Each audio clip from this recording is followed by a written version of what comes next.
2025년 기준 인구 감소 지역이 90곳을 넘었고 절반 이상이 지방 소도시입니다. 고령화가 이런 쇠퇴를 가속화하죠. 노인 비율이 높아질수록 젊은 세대 유입이 줄고 악순환이 반복됩니다.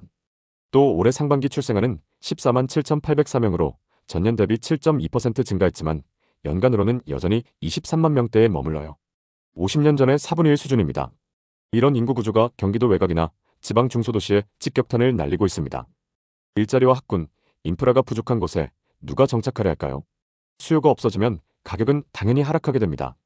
서울 수도권도 거래가 줄면서 집값이 하락하는 와중에 지방 소도시나 시골 마을은 상황이 더 심각합니다. 인구 유출이 빨라지면서 지역 경제가 붕괴하고 있습니다. 요즘 들어 자주 듣는 이야기들은 바로 경기도 외곽이나 지방의 투자 실패 사례들입니다. 은퇴 후 평화로운 삶을 꿈꾸다 모든 게 무너지는 그런 사연들이 넘쳐납니다. 40대 후반의 평범한 직장인의 사례부터 보겠습니다.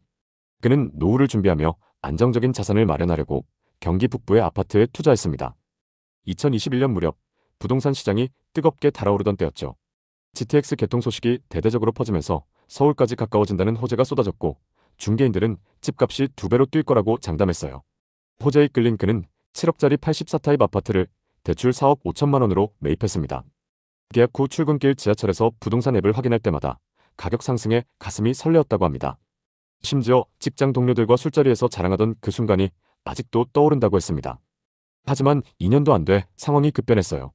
GTX 호재에도 집값은 하락했고 매물이 쏟아지기 시작했습니다.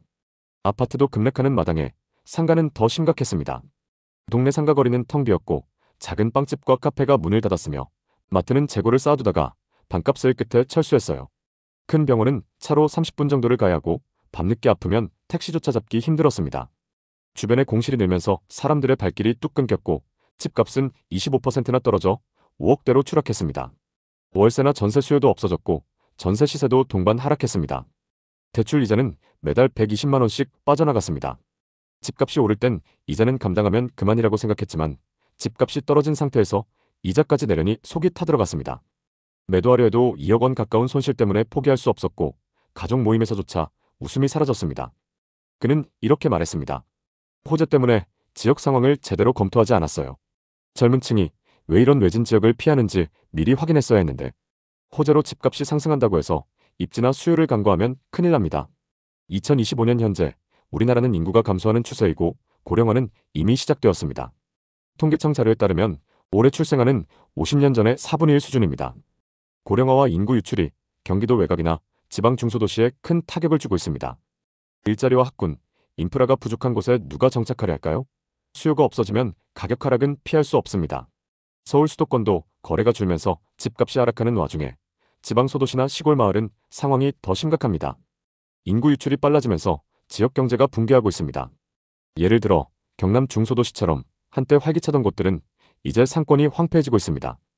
기업이 떠나고 청년들이 서울로 몰리면서 빈집이 늘고 도로가 텅 비어 있습니다. 버스 노선이 줄고 택시조차 줄어들면서 이동도 점점 어려워지고 있습니다. 최근 보고서에 따르면 2025년 기준 인구 감소 지역이 90곳을 넘었고 절반 이상이 지방 소도시입니다. 고령화가 이런 쇠퇴를 가속화하죠. 노인 비율이 높아질수록 젊은 세대 유입이 막히고 악순환이 반복됩니다. 또 다른 안타까운 사례를 공유하겠습니다. 도시 소음에서 벗어나 평화로운 삶을 꿈꾸며 강원도 춘천 쪽 시골 전원주택에 투자했습니다. 2021년 상승장 때 4억 5천만 원짜리 전원주택을 대출 2억 껴서 매입했습니다. 계약 후 부부 동반 모임에서 실컷 자랑했습니다. 주말엔 바베큐 파티하고 텃밭을 가꾸면서 힐링하는 삶을 기대했다고 합니다. 당시 매물을 소개해준 부동산 실장은 요즘 전원주택 찾는 사람들이 많아서 1억 이상 오를 거라고 설득했습니다. 정원이 있는 집에서의 삶을 상상하며 행복했다고 합니다. 하지만 1년 반 만에 모든 게 엉망이 됐습니다. 막상 살아보니 전원주택에서 생활하는 게 너무 불편했고 관리도 어려웠습니다. 저녁이면 근처 모든 식당이 문을 닫았고 마트는 차로 20분 거리에 하나뿐이었습니다. 또 병원이나 약국은 더 멀고 겨울 눈길에 차가 미끄러질 뻔한 적이 여러 번 있었습니다. 빈집이 늘면서 마을이 적막해졌고 야간엔 야생동물이 출몰해 불안이 커졌습니다. 임대를 줄까 생각도 해봤지만 목표 월세보다 30만 원 낮춰도 문의가 없었습니다. 결국 3년 만에 3억 7천만 원에 팔아 8천만 원 손실을 봤습니다. 손실 금액이 컸지만 그 가격이라도 팔려서 다행이라고 했습니다. 지방 투자 중에서도 전원주택은 특히 더 신중해야 합니다. 전원 생활은 매력적이지만 익숙하지 않은 사람들에게는 어려움이 따릅니다. 특히 산간 시골은 인프라가 약해서 노후 건강 문제가 생기면 큰일 날 수 있습니다. 최근 자료에 따르면 이런 전원주택 임대 수요가 30% 이상 줄었고 빈집이 급증하고 있습니다. 이런 사례들을 보면 지방의 인구 감소가 지역 전체를 힘들게 한다는 걸 알 수 있습니다. 서울조차 인구 감소가 예상되고 있습니다. 2023년 113만 명이었던 수가 2027년 99만 명, 2040년 66만 명으로 줄어든다고 합니다. 지방은 더 심각하죠. 2025년 전국 초등학교 49곳이 폐교되고 입학생이 0명인 학교도 100곳이 넘는 등 학령 인구 감소로 인한 폐교가 본격화되고 있습니다. 한때 아이들 웃음소리로 가득했던 학교가 폐허가 되고 주변 상가가 문을 닫고 있습니다. 경기도의 신도시들도 도로를 달리다 보면 텅 빈 건물들이 보입니다. 상업시설뿐만 아니라 아파트와 오피스텔, 빌라 같은 주거용 부동산도 심각합니다. 살기 불편해지면서 점점 도심으로 사람들이 떠나고 빈집이 계속 늘면 집값이 더 하락하는 악순환이 계속되고 있습니다. 누가 텅텅 빈 지역에 머무르고 싶겠어요. 그나마 아파트는 버틸만한 상황인데 빌라는 너무 어렵습니다. 지난 상승장 막바지에 빌라 투자가 유행했는데요. 지금 소개할 분도 빌라에 투자했던 분입니다. 이분은 충남 천안 쪽 빌라에 갭 투자로 들어갔습니다. 전세 2억 8천만 원을 끼고 본인 돈 1억 2천만 원을 투자해 4억짜리 신축 빌라를 매입했습니다. 컨설팅 업체의 강의를 통해 알게 된 강사의 소개로 빌라 투자에 눈을 뜨게 되었죠. 2년 안에 시세 차익을 내고 상급지로 갈아탈 생각으로 투자를 결심했습니다. 당시 유튜브에서는 상승장은 아직 멀었다. 앞으로 더 오를 테니 서둘러라는 말들이 쏟아졌죠. 게다가 주변에 부동산 투자로 돈 벌었다는 사람들이 넘쳐났기 때문에 빠르게 결정 내렸습니다. 매수하고 몇 달 후 같은 빌라가 4억 2천만 원에 거래됐습니다. 순식간에 2천만 원을 벌었다는 사실에 뛸 듯이 기뻤죠. 하지만 빌라왕 전세 사기 사건과 금리 인상 등 악재가 겹치면서 상황이 너무 안 좋아졌습니다. 전세와 매매 시세가 동반 하락하기 시작했고 임차인은 이사 가겠다고 보증금 반환을 요청했습니다. 전세금이었던 2억 8천만 원을 돌려주기 위해 대출을 알아봤지만 한도가 부족했죠. 급하게 매도해볼까도 고민해봤지만 매물이 넘쳐서 제값을 받기 어려웠습니다. 보증금 반환을 위해 대부업체까지 손을 댔고 생활이 어려울 정도로 힘들어졌습니다. 하필이면 빌라 밀집 지역이라 전세 사기 사건으로 시장이 얼어붙었고 인근에 미분양 아파트까지 쌓이면서 가격 하락이 계속됐습니다.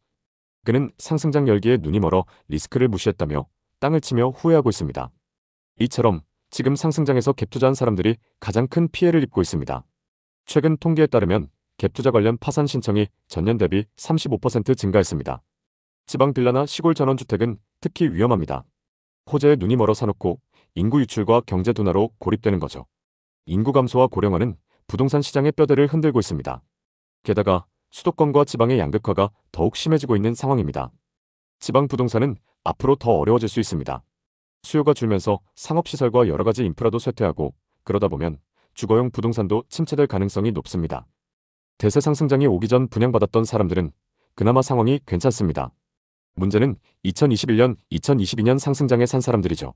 서울조차 학군이 약하거나 노후된 곳은 사람들이 빠지고 있습니다. 지금 같은 시기일수록 사람이 몰리는 곳, 개발이 집중되는 곳에 주목하셔야 합니다. 소중한 돈 지키려면 인구, 일자리 등 여러가지 데이터를 분석하고 장기적인 시야를 가지세요. 모두 부자 되시는 그날까지 좋은 정보 전달드리겠습니다. 오늘 영상이 도움되셨다면 구독, 좋아요 부탁드립니다. 감사합니다.